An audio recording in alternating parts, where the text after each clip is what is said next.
Hello viewers, আসসালামু আলাইকুম। It's me Anika. Welcome back to my YouTube channel. বৃষ্টির ভিতর নিয়ে চলে আসলাম স্পাইসি কোরিয়ান রেসিপি। রেসিপিটি শুরু করার আগে বলে নিচ্ছি, আমার পেজে এবং ইউটিউব চ্যানেলে যারা নতুন তারা একটা সাবস্ক্রাইব অ্যান্ড ফলো শেয়ার সবকিছু দিয়ে রাখবেন। চলো তাহলে শুরু করা যাক রেসিপিটি। প্রথমে তোমরা আলুটিকে কিউব কিউব করে কেটে সিদ্ধ করে নিবে ভালো করে। অনেক বেশি নরম করে ফেলবা, মানে অনেক বেশি বলতে একদম যে নরম তেমন না, ঠিক আছে? আচ্ছা, একটা কথা বলে নিচ্ছি, যারা অনেক বেশি পরিমাণ বানাতে চাচ্ছ তাদের তুলনায় আমি বলে দিব যে আলুর পরিমাণটা কম নেওয়ার জন্য। যেহেতু আলুর ভিতরে পানি থাকে, সো এটা পরে যখন তুমি বানাতে যাবে তখন অনেক বেশি প্রবলেম হয়ে যায়, যেটা আমার সাথে হয়েছিল। But don't worry, first time next time আবার যখন করবো ইনশাল্লাহ তখন সুন্দর করে দেখিয়ে দিব। আচ্ছা, এখানে আমার আলুটা সিদ্ধ করা শেষ। দেন আমি আলুটাকে এমন ভাবে মিহিন করে নিয়েছি যেন কোনো দানা বা কোনো মানে কোনো কিছুই যেন না দেখা যায়, এরকম ভাবে মানে একদম মিহিন করে নিতে হবে। যাদের বাসায় মেশিন আছে তো তারা সেটা দিয়ে তো করতে পারবে, আর যাদের বাসায় মেশিন নেই তাদের জন্য বলতে, যেমন আমি করেছি স্টিলের মগ দিয়ে। ঠিক আছে, স্টিলের মগ দিয়ে কিন্তু খুব সুন্দরভাবে মিহিন করা যায়। এখন মিহিন করার পর আমার বাসায় যেহেতু কর্নফ্লাওয়ার নাই, ওরা ভিডিওতে কিন্তু অনেক কিছু উপকরণ দিয়ে দেখায়, সো আমাদের সবার বাসায় তো তেমন থাকে না।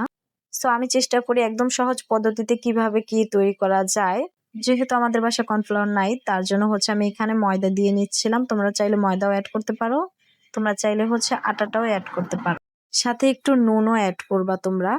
আচ্ছা, তোমরা যদি অনেক বেশি স্পাইসি করতে চাও তাহলে তোমরা এই যে মিহিন যে করা হয়েছে সেটার সাথে তোমরা গুঁড়ো মরিচ অ্যাড করতে পারো। আচ্ছা, তোমাদের সুবিধার্থের জন্য একটা দেখিয়ে দিচ্ছি। ফার্স্টে তোমরা এইভাবে গোল করে নিবা, দেন একটা মুখা দিয়ে, মানে বোতলের যে মুখাগুলো আছে আমাদের, সেটা দিয়ে এইভাবে জাস্ট ঘুরিয়ে নিবা। সিম্পল।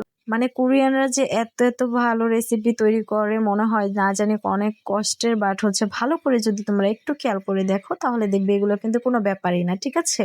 এখন আমার সবগুলো বানানো শেষ। আমি বললাম না, আমার আলু পরিমাণটা অনেক বেশি বেড়ে গিয়েছিল, যার কারণে আমার অনেক বেশি কষ্ট হয়ে গিয়েছিল এই শেপগুলো দেওয়াতে। আচ্ছা, এখন আবার আমরা পানিতে ডুবিয়ে দিব, মানে এটা সিদ্ধ করে নিতে হবে আমাদের আরো 5 মিনিট। লাস্ট পর্যায়ে তোমাকে করতে হবে বাসায় থাকা শুকনো মরিচ, কাঁচা মরিচ, সস। তোমরা চাইলে সয়া সসটাও ইউজ করতে পারো, আমার বাসায় সেটা ছিল না, আমি জাস্ট সস দিয়ে তৈরি করে নিয়েছিলাম। যারা অনেক বেশি স্পাইসি খেতে চাও তারা এটার ভিতরে গুঁড়ো মরিচটা অ্যাড করতে পারো। আর তোমরা যদি এটার ভিতরে একটু লেবু ছিটিয়ে দাও, জাস্ট মানে এত বেশি একটা গ্রান সুন্দর আসবে, তাছাড়া অনেক বেশি মজার হবে। আচ্ছা দেখো, তারপরে পানি দিয়ে তোমরা এই উপকরণটা একটু একটু বসে দিবা। আর তোমাদের বাসায় যদি থাকে চিজ, সেটাও তোমরা দিয়ে নিতে পারো। আমার বাসায় চিজ ছিল তাই আমি দিয়ে নিয়েছিলাম। আর এটা ছিল আমার ফাইনাল লুক। দেখো তো, এই যে এত সুন্দর বৃষ্টির ভিতরে এত গরম গরম যদি আমি কোরিয়ান রেসিপিটা না ট্রাই করি তাহলে কি হয় বলো তোমরা? বাহিরে বৃষ্টি হইতেছে আর আমি বাসায় বসে বসে কোরিয়ানদের রেসিপি রেডি করে খাচ্ছি। এই যে কত সুন্দর ধোঁয়া উঠতেছে, এটা দেখলেই মনটা শান্তি হয়ে যাচ্ছে। আমি বলতেছি মনে মনে যে কখন যে ভিডিওটা করা শেষ হবে আর কখন যে আমি খাবো।